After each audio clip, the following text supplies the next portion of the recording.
Another year gone, another nearly 100 games played.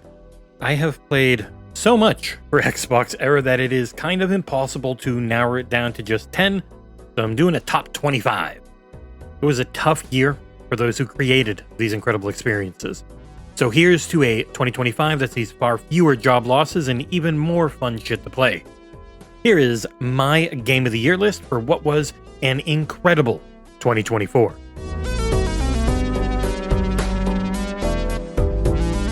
Here are games 20 to 25 in no particular order. First up, we have Mullet Mad Jack, this high-octane roguelike first-person shooter mess, but in the best type of way. It is a neon fever 80s anime-inspired shooter that I think pretty much anyone with a PC should want to play. Expeditions, a mud runner game. The mud/SnowRunner games are an acquired taste, but once you've sunk your teeth into them, there is nothing else like it. Tales of Kenzera Zao. A beautiful, heartfelt action platformer, Zao is a really damned good title, and shockingly enough, it is the studio's first game. Turnip Boy Robs a Bank. It's short and sweet. Turnip Boy is back to not only steal our hearts, but about 5 hours of our time with a delightful little roguelike. Clone Drone in the Hyperdome. A surprise VR hit for me at the very end of the year. Tearing voxel-looking enemies apart in melee combat was a blast alongside the hilarious writing and great voice acting. Titles 11 to 20, also again in no particular order. First up, Star Wars Outlaws. Ubisoft Massive does not miss. After making me actually like Avatar last year with Frontiers of Pandora, they took me to a galaxy far, far away with another excellent open-world shooter. Banishers, Ghosts of New Eden. A beautiful, heart-wrenching story full of choices and consequences held together by solid first-person action. I cannot recommend Banishers enough. Starfield, Shattered Space. I was really in the minority, it seems, on this one. It's a new faction quest for House Varun, and I think it's damned good. So I say, more Starfield in 2025, please. Senua's Saga, Hellblade 2. Slightly bigger and better than its predecessor in every way, Hellblade 2 is a stunning adventure through some truly terrifying places. Still Wakes the Deep. The best walking, running, platforming simulator I've played in a while. No action, no puzzles, just tons of chills and some incredible Scottish thrills. Nobody Wants to Die. Seemingly from out of nowhere, this absolutely stunning puzzle game was probably my biggest surprise of 2024.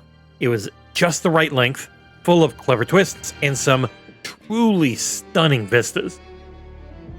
The Rise of the Golden Idol. It's another sequel that takes everything great about the original and dials it up to 11.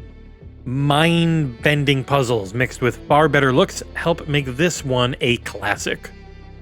Dragon's Dogma 2. It came out damn early in the year, and I was in my top 10 for most of it, only pushed out by a few very late entrants. Dragon's Dogma 2 is very big, has a ridiculously cool twist when you think you're at the quote-unquote end, and was just damned fun. Call of Duty Black Ops 6. The best Call of Duty has been since the 2019 Modern Warfare reboot. Every mode is good, even if we are now in the "this year's COD stinks" cycle of release when the fans talk about it. Metaphor, Refantazio, as Phil Spencer says. This would be higher if I had more time to play it. I am roughly 10 hours or so in, so about 5% in the average Atlas game. But what I have played is amazing. We're into the nitty-gritty. Here's the top 10, with number 10 being Batman: Arkham Shadow. It's the best VR game I played released this year, and it's only on the Quest 3 and 3S. You are the Arkham version of Batman in a game that very smartly distills these Arkham titles into something approachable for VR. It isn't like the best immersive VR title, but it is an excellent Batman title squished into VR, if that makes sense. I wish I could play this on PC with way better graphics, but hey, I'm just glad it exists. Number 9, Indica. Indica is one of the weirdest games I've ever played.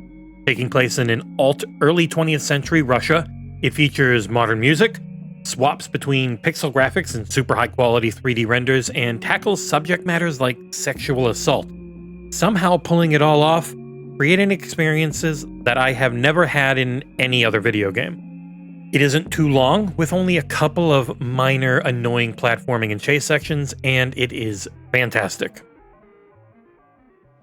Number 8. Elden Ring: Shadow of the Erdtree.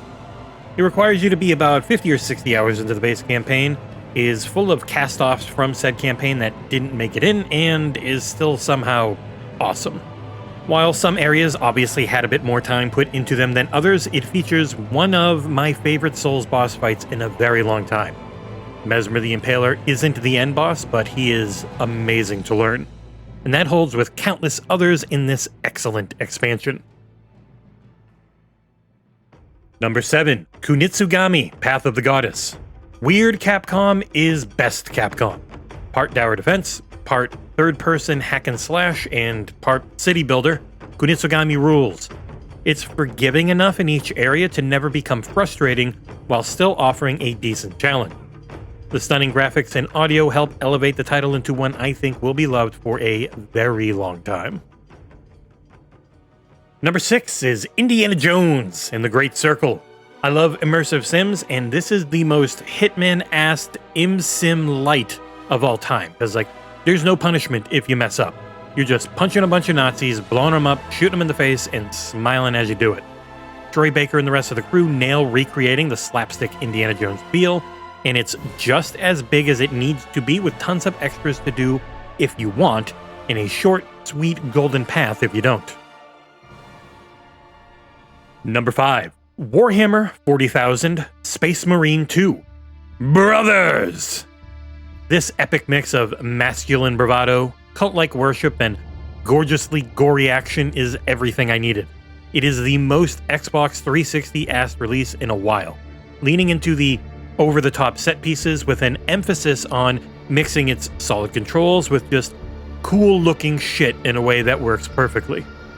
The Swarm engine takes this third-person melee shooter and gives it epic vistas and enemy counts needed to make your 8-foot-tall Ultramarine feel like a god amongst aliens and men. Number 4 is Stalker 2: Heart of Chernobyl. Made under perhaps the worst conditions in living memory, Stalker 2 is a damned miracle. It was broken when I first got it, but the team continued to bust their asses to fix thousands of bugs, and thank Jeebus they did, because the game is amazing. There's nothing else like it. It's almost like a campaign-driven, single-player battle royale against the elements in one of the biggest maps in gaming history. Number 3, Balatro. This game is crack, though a little bit healthier. I am now addicted to gambling, as the PEGI rating board fears. Seriously though, Local Thunk took the deck-building roguelike and damn near perfected it. You don't need to know or like poker at all to fall in love with this amazing game. Number 2 is Prince of Persia: The Lost Crown. Action platformers, which everyone loves calling Metroidvanias, are my shit. The Lost Crown started 2024 off with a bang, and I thought it would be at the top of my list until late October. The platforming is so damn good that I didn't even miss the double jump, but once I got it late in the campaign, it cemented Prince of Persia: The Lost Crown as my new favorite in the genre. It just feels so good. At number 1, Dragon Age: The Veilguard. There is no game I enjoyed more, nor that I wanted to replay as badly as this one. Sadly, 2025 is non-stop, so I'm not sure if I'll ever get to, but I am going to do my damnedest to get back into this game. It has my favorite BioWare team of companions. They are all excellent, and the combat is sublime. I like linearity more than a bevy of choice, so being a part of and molding a pretty set narrative is exactly what I wanted. The game also looks incredible, sounds even better, and gave me the best 60 hours of gaming that I had this year. And that's it. Thank you everyone who made it all the way to the end. I'm sure there's a few of you. And we will be back to cover more and more and more, because 2025 is freaking stacked. Ciao for now.